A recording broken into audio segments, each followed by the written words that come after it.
ایک بار کی بات ہے، ایک بڑے باغ میں ایک معصوم سی چڑیا اور ایک سفید کبوتر رہتے تھے۔ دونوں اچھے دوست تھے۔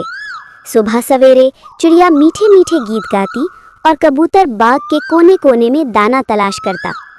ایک دن سخت گرمی پڑی، درختوں کے پتے مرجھا گئے اور تالاب کا پانی بھی خشک ہونے لگا۔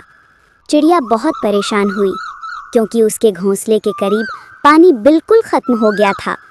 وہ پیاسی پیاسی چاروں طرف اڑتی رہی مگر کہیں پانی نہ ملا۔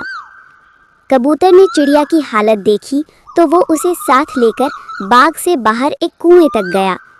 وہاں دونوں نے اپنی پیاس بجھائی۔ چڑیا نے شکر ادا کرتے ہوئے کہا، دوست وہی ہوتا ہے جو مشکل وقت میں ساتھ دے، اگر تم نہ ہوتے تو میں پیاس سے مر جاتی۔ کبوتر نے مسکرا کر جواب دیا، اصل خوشی دوسروں کی مدد کرنے میں ہے۔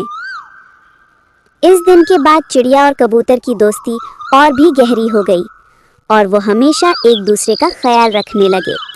مشکل وقت میں ایک دوسرے کا ساتھ دینا ہی اصل دوستی ہے۔